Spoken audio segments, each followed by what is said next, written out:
Joining us now, former counselor to President Trump, Fox News contributor Kellyanne Conway. Kellyanne, to reverse this a little bit, that word, affordability, it was cost of living crisis. It was referred to in different ways during the last election by President Trump and other people in his campaign. But that word was a rhetorical brick that was kind of created by the left.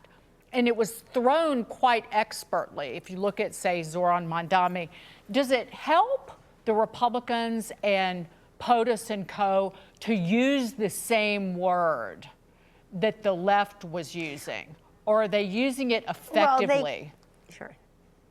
Well, they could, but look, this is not new. I know affordability has become a Sesame Street word of the month, and I did a little search today, Dagan and Marcus, and it turns out Politico, that just ran a poll about affordability, had never really done that before with those words, and repeated it back as an article. If you search the number of times they have written about affordability, the top 10 articles have occurred since November. So this is in some ways the new collusion for the left, in that they all come up with a word and they keep repeating it to make it true. But look, many Americans have felt for years now that life is increasingly unaffordable. Prices have gone up on everything, the cost of living. However they term it, they know who owns it. That's the Democrats. You just showed the graphs. You just showed the facts. The facts are that wage growth was outpaced by inflation for 26 straight quarters under Joe Biden. Inflation was 9.1% in 2022. The cost of gasoline went over $5. It's now under $3 for the first time since 2021. That's not coincidence, that's causation. And I think it's incumbent upon the Republicans to tell everyone that the one big beautiful bill, in addition to the things that you know, no tax on tips and overtime and Social Security, doubling of the child tax credit, all of that, the things you may not know, which are that the Ways and Means Committee estimates $191 billion with a B in savings on your taxes, either money that will never come out of your paycheck or refunds, credits, and rebates that you'll get once this kicks in. But this hasn't kicked in yet. It comes out in your tax return next April. And I agree with Secretary Scott Bessent. 2026 is going to be a great year for, quote, affordability and wages, and people to understand that they're going to keep more money. But Dagan, I think if 2025 was the year for doing hard things, 2026 must be the year that those hard things that have been accomplished are communicated to the American people. As for using the word, what's Chuck Schumer going to say? He's on the ropes. His party's mad at him. They want him out. So he's going to repeat what the voters just said. I think if the Republicans just stick to their messaging and they show that they are better stewards of the economy, that you're going to have more money and more freedom to spend your money because of their policies. Not a single Democrat, not one Democrat supports the dereg agenda. Not one Democrat supports the energy independence and dominance agenda, where we end the war on fossil fuels, oil, gas, fracking. Not one Democrat voted for the One Big Beautiful Bill or the Tax Cut and Jobs Act in 2017. Not one, including the 11 Democrats who won districts that Trump also won one short year ago.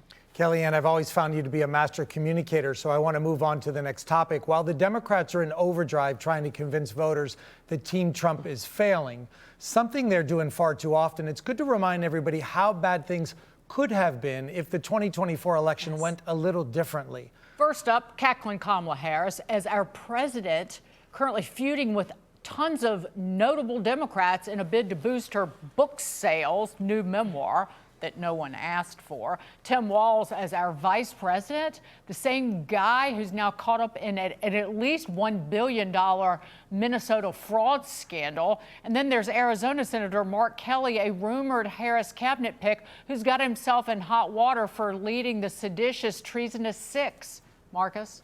Well, Kellyanne, if you were advising President Trump today, what's the messaging concept that you would want him to hit this rally tour with to make sure that Americans understand the facts matter, not the words, but the facts matter?